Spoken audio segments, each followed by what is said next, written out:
Do the introduction. Great. So, yeah, I'm here. I'm sorry, I'm going to have to leave in a few minutes for another meeting at 12:30, but we put Shoma on first so that I can introduce him.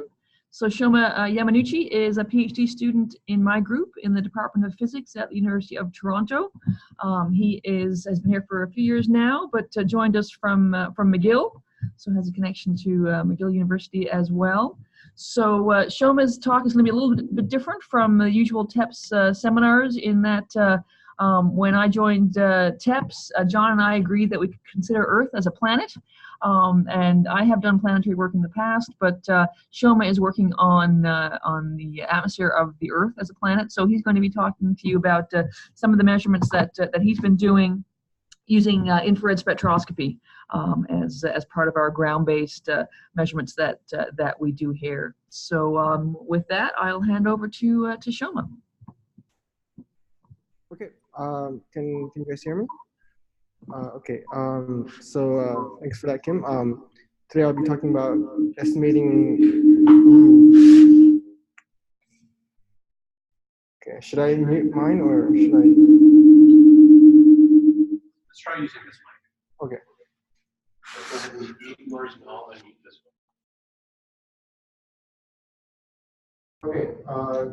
Can you guys still hear me? Is that? I'm guessing that's okay. You might need to move a little closer. Right. So we'll be talking about estimating biomass burning emissions using an FTIR situated in Toronto.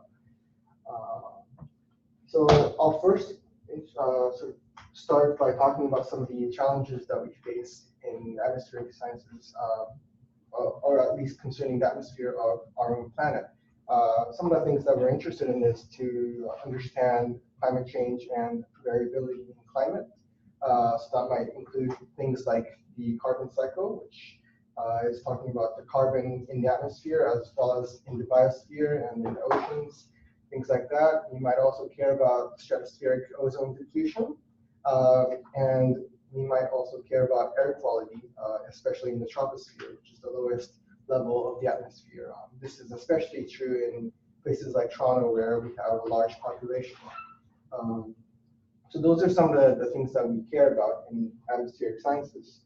And I'll now talk about the instrumentation side of things. So the instrument that I work with is an FTIR, Fourier transform infrared spectrometer. It's the primary instrument of TAO, which is short for the University of Toronto Atmospheric Observatory. It's a part of NDAC, which is an international network of these sorts of instruments, and we contribute our data to their archive.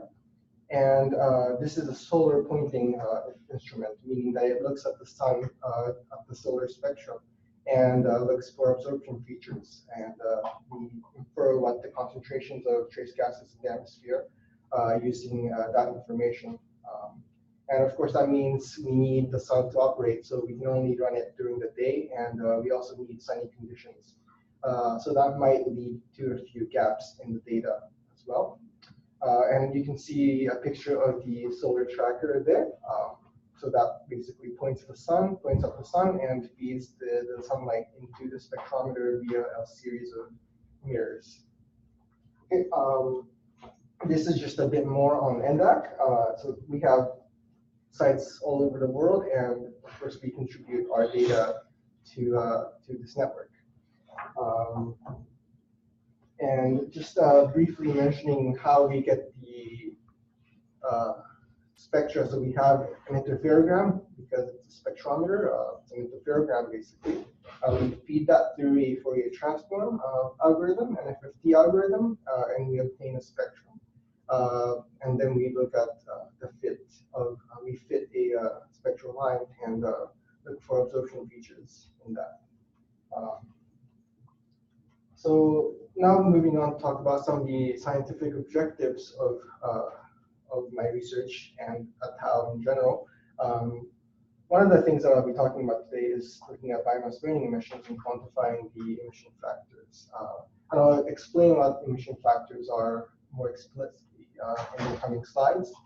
But we use TAO FTIR measurements to identify enhancements due to the transport of biomass burning emissions in most of studies that I did, they were coming from wildfires in and around Canada and the United States. We also use models and satellite data for source attribution to know where it's coming from. Some of the other scientific objectives include looking at trends in the data as well as variability in our time series, and to look for pollution events and characterize the origin of the pollution events that we're seeing here, usually with the help of models like the GeoChem, which is a chemical transport model. So not only does it do the physics of the transport, it also does chemistry as well. So I'll talk about why we might care about these biomass burning events. So these emissions can affect air quality as well as have a photochemical and radiative forcing effects. And quantifying these emissions, usually done by estimating biomass burning emission factors, is important because it allows us to have a more robust and better model to understand what's happening. But this is quite a formidable challenge for several reasons. One is that this depends on the type of vegetation that's burning. So is it like the type of forest that's on fire, for example? Is it a temperate forest? Is it a boreal forest? Tropical forest? All of that can have a slightly different profile in its emissions. And the atmospheric conditions at the time of fire, humidity, pressure, as well as the combustion phase can also change the emissions profile. And these gases might get transported, as it does here in my study. And during that transport, it might undergo chemistry and decay, which should be accounted for. So those are some of the reasons why this might be somewhat challenging.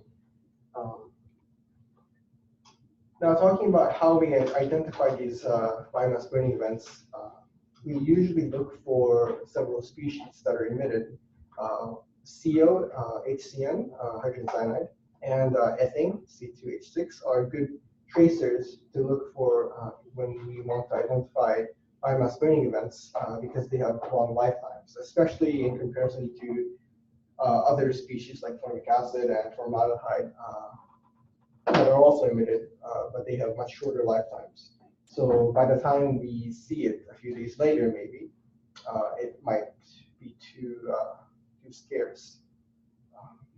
So we usually look for the 3 species that I mentioned, but there are plenty of other species that are emitted during these fires. So for this study, I've identified 3 biomass burning events in 2012, 2015, and 2017. So there were simultaneous enhancements of the 3 species, and for 2015 and 17, formic acid and methanol enhancements were also seen. FlexPark was used for source attribution. This is a back trajectory model, so it's a Lagrangian back trajectory model, and we can see where the plumes are coming from. I also used another model called HiSplit to estimate travel time, and using all of that, emission factors and emission ratios were calculated. And I'll explain what those 2 things are in a few slides. And I'll present the 2015 event analysis in a bit of detail to show what sort of analysis that I did. But before I get to that, this is the tau time series for CO, HCN, ethane, methanol, and formic acid. And I think you can very clearly see some of the enhancements in CO, for example, on the top slide. So those are 2012, 15, and 17 with the arrows indicating that. We can also see a very clear spike in 2014, which was discussed in Eric Luch's paper that he published in 2016. So this is showing the month of July, the time series for the month of July. The red dots are the 2015 data sets, and everything else is grayed out. And the gray bands indicate two standard deviations above and below the monthly mean, which is the black line. And you can see a very clear spike in early July, July 3rd. You can see a very clear peak in HCN, I think. So that's the enhancement that I will be analyzing. This is a FlexPart sensitivity plot for July 3rd. So it's going 1 week back in time from July 3rd. And the red dots indicate fire hotspots from the MODIS fire product data, which is satellite-based thermal camera, basically, that looks for thermal anomalies. And as you can see a sensitivity to some of the fires going on in the Western Canada, Manitoba region, I guess, Alberta, maybe. So we can say that the fires are happening there, and we're seeing the enhancements from those fires. This is an example of a high split model output. This is also from July 3rd, and this is used for estimating travel time. And this is noteworthy because these chemical species, as I alluded to earlier, will undergo decay in the atmosphere as it gets oxidized. So we need to know what the travel time is. And with that, I also ran a GISChem model. So this is a chemical transfer model. So not only does it do the physics of transport like the previous two models, this also has chemistry built in. And this simulation was done using the tagged CO mode, which means that we can tag the emission sources. And I guess it's a little bit hard to see here, but the lines here, peak here, so this is July 1st, it's indicated. And this peak here, it's a red line. That's the contribution of CO from North American boreal forest fires.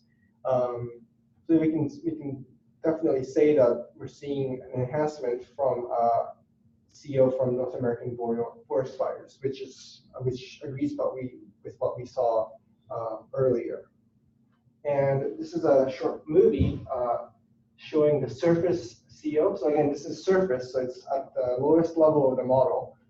But you can see a very clear enhancement in CO around the regions that we know the fires are happening. And you can almost see it kind of wafting towards Toronto. And again, this is surface CO, so it's not capturing the entire atmosphere, but you can definitely see it kind of moving towards the Toronto area as well, which I think is quite interesting. So the movie went from June 20th to July 20th. So that's the model, and this is just the time series of the model going from 2002 to the end of 2017. And this peak here is the 2015 fire. So again, you can see a very clear spike in the CO from the red line, which indicates North American boreal forest fires. So with all of that, how do we interpret this? So what we do is we first calculate the enhancement ratio, which is basically the slope of the correlation plot when you plot CO versus HCN or ethane or whatever species that you are interested in. And then we can calculate the emission ratio, which is basically the same thing, but you account for travel time decay by taking the ratios of the decay terms, the exponential decay terms. And with that, we can also calculate the emission factor, which is just normalized by the emission factor of CO, which is taken from literature. In the 2015 event case, we know that the forest fires are boreal in origin, so we use the number 127 plus or minus 45 grams per kilogram for the emission factor of CO. So that just means that 127 grams of CO is emitted for every kilogram of combustible material burnt. Um, so this is just an example of an enhancement ratio plot. So you're plotting CO versus HCN or ethane or methanol formic acid. And these are just some results. I won't spend too much time on this. I think I'm running out of time. But we have the results for HCN, ethane, methanol, and formic acid for the 3 events. And now I just want to talk a little bit about some of the other analyses that I've been working on. So one thing that I'm interested in is looking for trends in the data. So we have over 15 years of data. The TAO has been operational since 2002. So we have quite a long time series. So we can start to look for trends. I'm also interested in looking for pollution events and to identify the statistical significance of these trends. And so how do we do this? Well, for trend analysis, we first fit a trended Fourier series. So what this is hoping to accomplish is to look for a trend and account for an annual variability as well as perhaps some intra-annual variability as well. We can also look for pollution events using this method by looking at the residuals of the fit. And so for both of these analyses, we fit for a Fourier series, a trended Fourier series. But one question I had was, how do we fit this data correctly? And I looked at the residuals and tested it for normality to make sure I wasn't overfitting, as well as to look for correlations between the fit and the data, things like that. And I just have a few results here. This is TAO ammonia time series going back from 2002 to 2018. And this is done using an order 3 fit. I just have another plot here where I applied a similar analysis to NAPS downtown ammonia data. So this is an in situ surface measurement obtained by NAPS, which is done by the Environment Canada agency. So this is a very different measurement, but I think it illustrates that this method can be applied to other measurements as well. And so I have a few results. Even at higher orders, overfitting wasn't observed.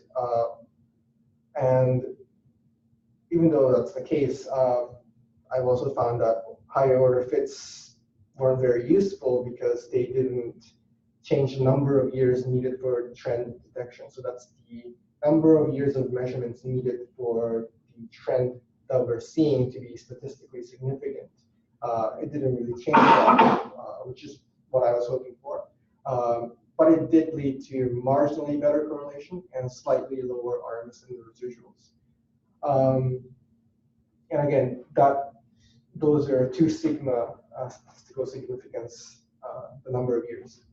Yeah.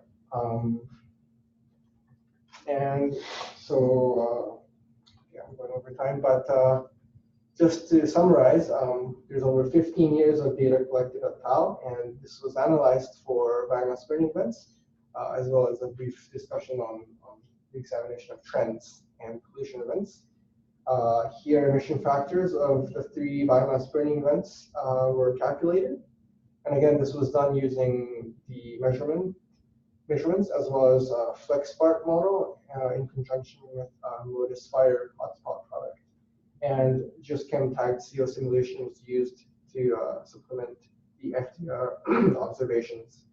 And some of the trend analysis methods were also discussed. As for future work, I'm currently working on polishing up the trend analyses of the gases that we're measuring at TAO and utilizing tagged ozone geochem model to further understand where the pollution events are sensitive to.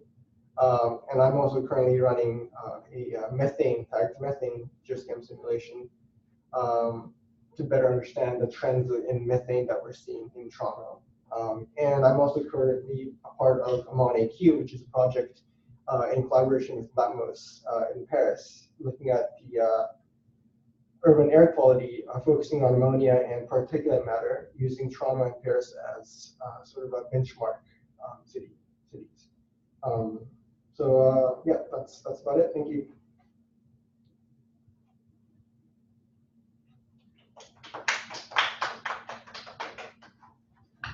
All right, are there any questions for Shoma?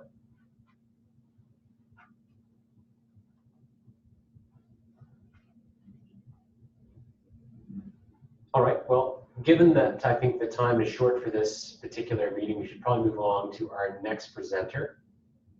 So I think I turn it over to you, Nick, for the next introduction. All right, can everyone hear me? Hopefully you can hear me. I've unmuted myself.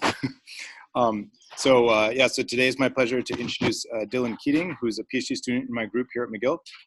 Dylan grew up in Thunder Bay, Ontario, and then did his undergraduate degree in physics at the University of Calgary, and then worked in the real world for a little bit, and then thought better of it and came back to school as a master's student at McGill working with me, and then fast-tracked to a PhD. And it looks like today he's going to be talking about our most recent paper together. So take it away, Dylan. Can you guys hear me? Yes. Cool, okay. And you can see my screen? Yes. Okay, cool. Okay, yes, so I'm gonna talk to you guys today, like Nick said, about our recent work on night side temperatures on hot Jupiters. So first things first, sorry, I'm just hiding the Zoom thing. Okay, first things first, what are hot Jupiters? They're planets that are similar in size to Jupiter from our own solar system, but they orbit extremely close to their host stars. And because of this, we think that they're tidally locked, which means that they have permanent day sides that face towards their host stars and permanent night sides that face the darkness of space. And because of this, only the day sides receive flux from the host star. So any heat we detect on the night sides of these planets must have been transported there from the day side to the night side. And by measuring the temperature of the night side, we can probe how good or bad these planets are at transporting heat from day to night. And we can also try to figure out the physical mechanisms behind this heat transport. And the way we measure the temperature of the night side is to use space telescopes like Spitzer and in some cases Hubble to measure thermal phase curves in the infrared. Okay, so this is a cartoon. This is a very classic cartoon of a phase curve of a hot Jupiter. So as the planet orbits around its star, different faces of the planet come into view. And the brightness changes as the planet goes around the host star. So when you see the bright part of the planet, you get more flux. And when you see a less bright part of the planet, you get less flux. And so what we did was to take published full orbit phase curves for 12 hot Jupiters, which is all we had at the time, of transiting hot Jupiters and at multiple wavelengths. And from this, we measure the day side and night side brightness temperatures in different wavelengths in order to figure out what the effective day side and night side temperatures would have to be. Okay, so this is an example of like a real live phase curve. So I didn't label the axes, but the vertical axis is the, oh, I see a chat. Okay. Just says I. Okay. So this is a full orbit phase curve. The bottom panel is just a zoom in of the top panel. In the middle, we see a large dip, which is the transit, where the planet passes in front of the host star and blocks out a bunch of light. And then on the sides, we can see the eclipse, which is where the planet passes behind the host star. And when that happens, we see the day side of the planet. And just before and after the transit, we see the night side of the planet. And the sinusoidal wiggle in between the eclipse and transit is the phase variation of the planet. Yeah, and so usually we fit these with sinusoids. All right, so from the big survey of 12 sets of phase curves for hot Jupiters,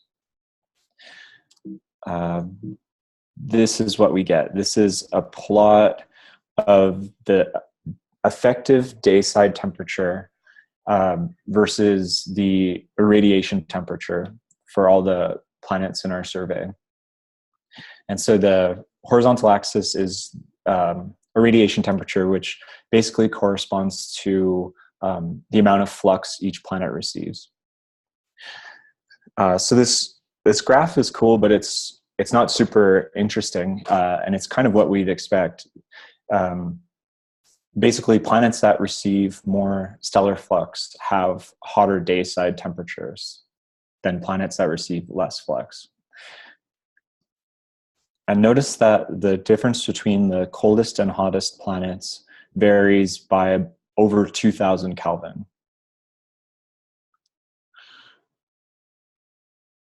The night side trend surprised us. So even though the day sides vary by over 2000 Kelvin, the night sides all look pretty similar. They all look like they're around 1100 Kelvin, with a slight uptick as we go towards hotter planets. Those three planets on the right are this new class of planet, well, a newly named class of planet called ultra-hot Jupiters, which I'll talk a little more about in a couple of slides. Okay, so we found this trend, and next what we tried to do was to fit some models to see some models of atmospheric circulation to see if we could explain the trend. The first was using a pretty basic energy balance model that pits two competing timescales in the that are thought to be controlling the atmospheric dynamics of these planets. The first is the radiative timescale, which is how fast planets are able to re-radiate the flux they receive back to space. The second is the advective timescale. In other words, winds. So how fast winds on the planet are able to blow, to move heat from around the planet longitudinally. Then the last piece of physics is hydrogen dissociation and recombination. So for those ultra-hot Jupiters that I mentioned, those three hottest planets, their day sides are so hot that hydrogen in the atmosphere gets ripped apart and then gets transported from the day side towards the cooler night side. And once it gets cool enough, it recombines and releases heat. So it's another way of transporting heat from day side to night side. And we fit for two parameters. So we fit for a common wind speed among all the planets, and also the P over G. So this is sort of like the mass per unit area that responds to stellar installation. Okay, so this is the results of the fit. The red triangles correspond to the fit from the model that included hydrogen dissociation, and the blue squares are not including hydrogen dissociation. So the one including hydrogen dissociation is a much better fit than the model that didn't include hydrogen dissociation. And you can see it qualitatively on the right. You get a bit of an uptick with the ultra-hot Jupiters, but this still doesn't fully capture the trend. The other model, the other set of models that we tried to fit were analytic models that were the first models that were able to predict using all the physics that we think are relevant in these atmospheres. It was able to predict the day side and night side temperature difference, and also the wind speed. And it includes the three timescales that the last model incorporated, but also includes magnetic drag from ions in the atmosphere, and also standing gravity waves on these planets. So this model had more of, it's more physically, well, it seems like it's more physically realistic and incorporates more of the things we think are happening, but actually gives a worse fit than the other model. But neither are able to fully capture the trend that we're seeing.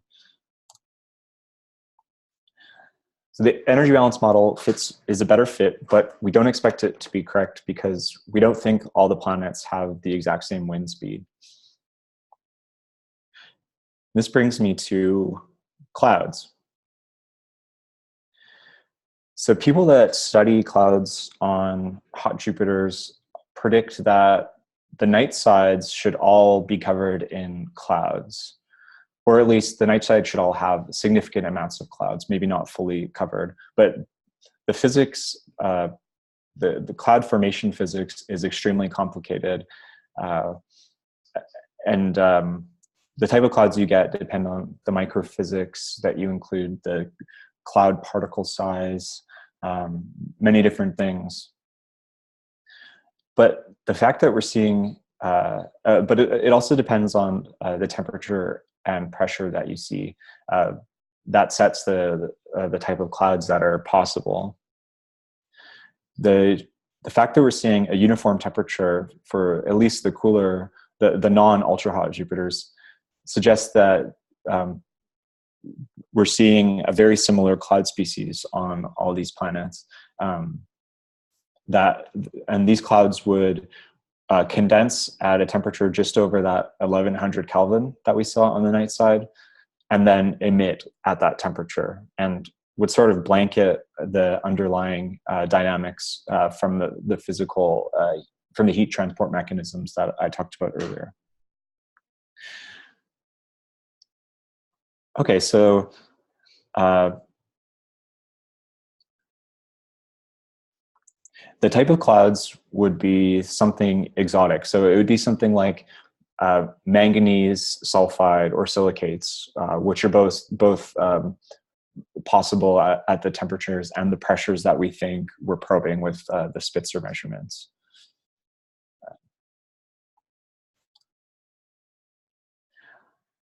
The way that we can fully nail this down and figure out what types of clouds we're seeing on the night side is going to require bigger, badder space telescopes like the James Webb, which will hopefully be flying soon, and in the slightly more distant future, the Ariel mission, which will be dedicated just to exoplanets and is going to take tons of spectroscopic phase curves. And by having a spectrum of the night side emission, we'll be able to fit more realistic cloud models and get a better sense of what type of clouds we're seeing on the night sides of these planets. So yeah, this is my conclusion slide. Just to say it again, hot Jupiters all have a really similar night side temperature around 1100 Kelvin, and we think it's due to them all having a similar cloud species on the night side. So yeah, thanks.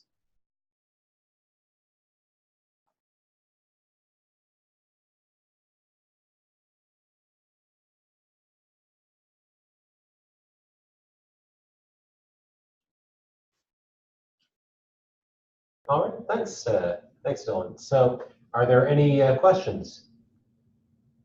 Hello, William Thompson here. Go ahead. I was wondering, Dylan, if you could talk a little bit about your model for internal gravity waves. So I'm not an expert. I didn't create the model, but so this slide here. Yeah, so I know for their the expressions they derived, they solved the primitive equations of meteorology, but I don't fully know the details of the gravity wave part. So yeah, I'm sorry. Thank you.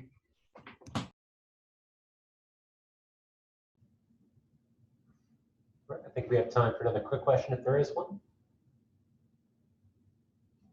All right. Well, then let's move on to our final talk of the hour. So the last talk is being given by Akash, and unfortunately Regina is unable to be here. So she asked me to give Akash a brief introduction. It's probably some text here. So Akash is a PhD candidate in the physics program here at York, and he's currently at Honeywell for an internship designing optical phased arrays. So with that, go ahead and take it away. Can you guys hear me? Hello? Yeah, we hear you. Okay. So today I'm going to be talking about the work I've been doing, in particular, the development of an interferometric fiber optic gyroscope. So what am I going to be talking about? I'll start talking about the basic principles that allow the gyroscope to work, namely the Sagnac effect, and then I'll tell you how to translate that Sagnac effect into an actual practical optical circuit to give you a gyroscope. And then I'll transition into the work that I've been doing. So some of the theoretical modeling we've been doing, the creation of an on-table gyroscope to help refine and validate the model, and then finally the silicon photonic chip design that we've done for the FOG.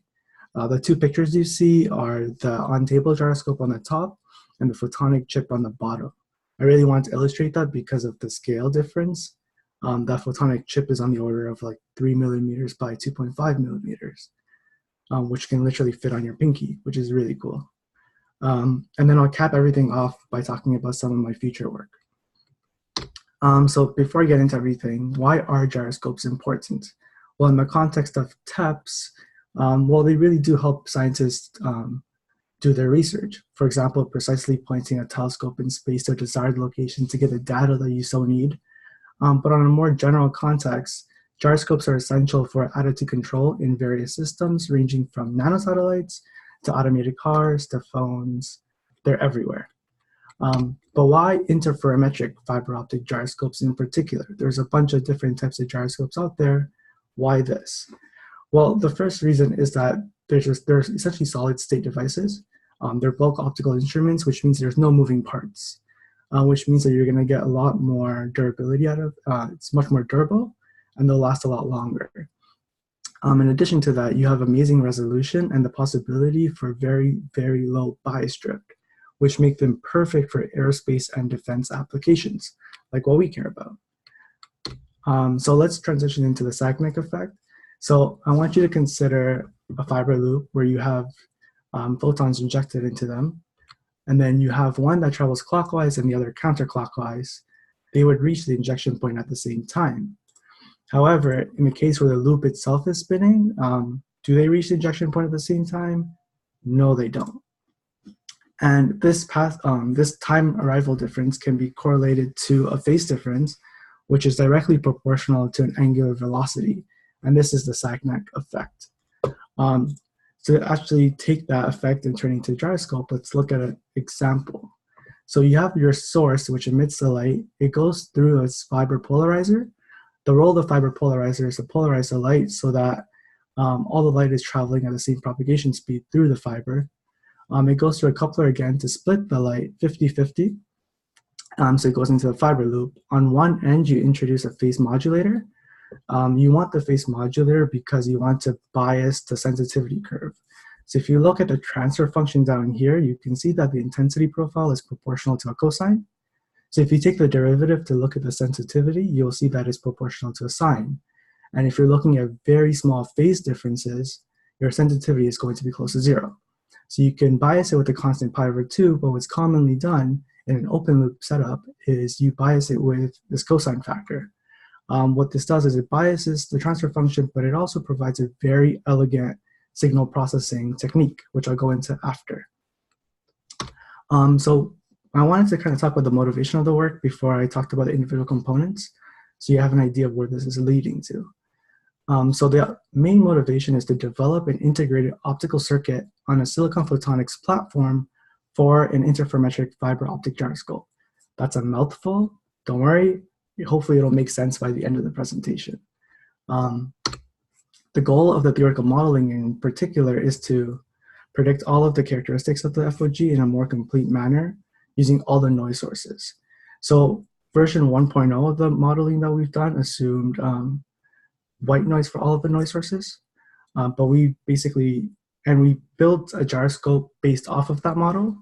But using that gyroscope, we were able to refine and validate the modeling we've done. So what I'll present now is like version 2.0. And the reason it's 2.0 is because the way we implement noise is slightly different now. So the way we implement noise is through stochastic modeling using colored noise, where the noise error terms are given by noise equivalent rotation rates. So first of all, what is colored noise? So you guys are all probably aware of what white noise is. White noise is just a subset of colored noise. And colored noise is noise that has a power spectral density that has a functional form that is proportional to 1 over a frequency times some exponent alpha to the power alpha. And then different values of alpha lead to different noises with different correlation times. And noise error terms are essentially the scaling factors to the 1 over f alpha to make the proportionality sign into an equality sign. And the reason they're important is because gyroscope designers often use them to quote the performance of their gyroscope. And you can conveniently see them through an Allen deviation plot since they appear as the slope to linear functions in various different parts of the domain. So what does this look like mathematically? So you start off with the transfer function. So you have your DC term and you have your AC term. And the magic really happens in this cosine factor. So you have this phase difference and you have the phase modulation that we talked about beforehand. You can break up this phase difference into your Sagnac phase difference and the sum of all the noise sources as well. And then you can go on to say that the noise, the phase difference due to the noise is equal to this phase difference you get from a noise equivalent rotation rate, which is essentially the signal you would see when the signal to noise ratio is equal to 1, times some time series, which is going to be your colored noise. And this has your power spectral density, which is proportional to 1 over f alpha. And its variance is given by a normal distribution. So effectively, what you're doing here is you're scaling the variance of this time series with your noise equivalent rotation rate. So what noise sources are we actually implementing? So I tried to identify some of them. The first being, let's say, analog to digital conversion noise. We have shot noise, thermal noise, relative intensity noise. We have the Faraday effect, so the effect of an external magnetic field on the effective index of the fiber. Optical Kerr effect, which is an intensity-dependent perturbation on the effective index. We have Rayleigh backscattering, which is backscattering due to inhomogeneities in the optical fiber, as well as back reflections from connection points between two different fiber components. And then you have the Shoup effect, which is the effect due to an external temperature gradient, time-dependent temperature gradient. You plug that all into the model, and then you can get the resultant photocurrent. It looks like this.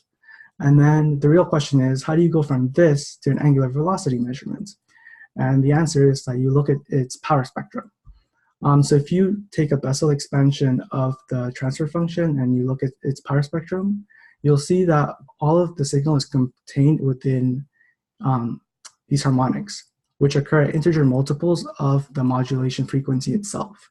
So by looking at the relative magnitudes of these, using, let's say, an equation like this, you can pick off what the Sagnac phase difference is and then correlate that back into an angular velocity measurement using the first equation I showed you. Okay, so you do all of that, and then we got some preliminary results. Version 1.0 of our model would have only given us the angle random walk because that correlates to your white noise. But the fact that we're seeing it kind of plateau off and then come back up shows that there's actual structure to the noise, which is great, which shows that we're on the right track. And also sweeping the dynamic range shows the expected linearity that we do expect, which again shows that we're on the right track. But because the parameter space is extremely large, I'm still trying to fine tune everything. Additionally, we saw that the noise error terms were observed to have the right relative magnitudes when comparing the theoretical modeling to the on-table gyroscope, which also again shows that we're headed in the right direction. To complement the modeling, we had an on-table gyroscope. And like I said before, the goal of this gyroscope was to help us understand what the gyroscope actually is, practically speaking, from the optics side, from the electronic side, from the signal processing side, but it's also to help us refine and validate the modeling we've been doing. So some early results. So this is me basically testing the dynamic range of the gyroscope. So this is uncalibrated data, which is why there's an offset. But the fact that there's a linear trend shows that there's a definite one-to-one correspondence from the input to the output, which is great. But the uncertainties are extremely large, which clearly shows that more optimization needs to be done. I won't go into what optimizations exactly because of time, but you're more than welcome to ask. And then all of this kind of goes into creating a model and validating a model, which we can then apply to the silicon photonics chip. But before I talk about the chip, I'll talk about what photonics is in general. And I found this very general, vague definition, but I like it. So it says photonics is a science and technology of light with emphasis on applications. And the reason why I liked it is because it really does show the wide breadth that this field has and all of the different places where it touches. For example, information technology. So a lot of communication is now done through optical fibers. You have quantum computing and quantum communication as well coming there, both in space and on Earth. And then you have photonics touching the healthcare and biophotonics in particular. For example, medical diagnosis. They call these labs on chips because you can sometimes effectively take an entire room's worth of chemistry equipment and put it onto a chip that can fit in your hand. Like I want to show like how powerful photonics is. And the last thing is that you can also use it for sensings. For example, cameras, LiDARs, fiber optic sensors, temperature sensors, or in our case, fiber optic gyroscopes. And in particular, what we want to do with photonics is we want to make a photonic integrated circuit. And to keep it short, a photonic integrated circuit is like the optics equivalent of your electronic chip. So you use waveguides to route light from one component to another to do various tasks. The three major components that we want to replace are the phase modulator, polarizer, and 3dB couplers. What we're doing is nothing new. State-of-the-art IFOGs use a lithium niobate substrate based photonic chip because it has really great polarization extinction ratios and has great modulator performance. But what we want to do is we want to change the material substrate because we feel as if it will allow us easier integration between the electronics and the optics. So silicon photonics in particular has very similar foundries to the electronic chips that are being fabricated. So there is actual possibility of integrating both the optics and the electronics on a singular chip and still get decent performance. So I took a circuit layer perspective on this because I had access to some components. And then the idea was just to lay it out in an optical circuit. So you have a lot of different components. For example, grating couplers for interfacing into the chip and out of the chip. You have Y branches to split the light and recombine the light. You have polarization splitter rotators to like polarize the light. And then this is an electro-optic chip, which means that you have the optics and some of the electronics integrated onto one chip. So this is a phase modulator, which works off the electro-optic effect. And then I waited a bunch of time, and then I finally got the chip. The chip obviously has a lot more than what I'm showing you on the left-hand side. That's because all of the individual components were also tested, and they're put on here as well. And there's multiple variations on the circuit as well. And we had some space, so like we also put a little optical phased array too. But effectively, now that we have this chip, we still need to refine and validate the modeling using the on-table gyroscope, and hopefully we can apply the characteristics that we get from this photonic chip, apply it to our model, and try to predict the resultant FOG behavior out of it. So let's recap. So we made a model which has some predictive ability that is capable of looking at all the noise sources of an FOG at once. Then we had this on-table gyroscope to help us refine and validate this model. And we also concurrently made a silicon photonic chip, which will miniaturize the entire optical circuit. And the idea is to bring everything together to make some type of gyroscope based off of this photonic chip. And the reason why we chose silicon on silicon dioxide is because of the ability to integrate the optics and electronics onto one chip.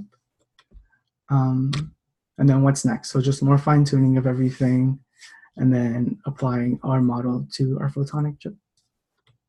Thank you.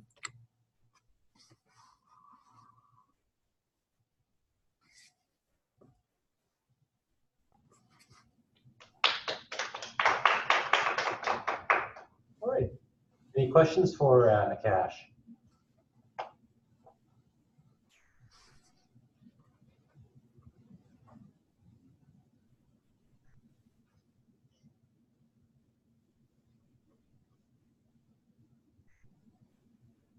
All right, well, hearing none, I think that's a wrap for today. So thanks everyone for coming. For those of you who weren't here, don't forget that you can access all of our seminars now on YouTube. So, like and subscribe and all that good stuff.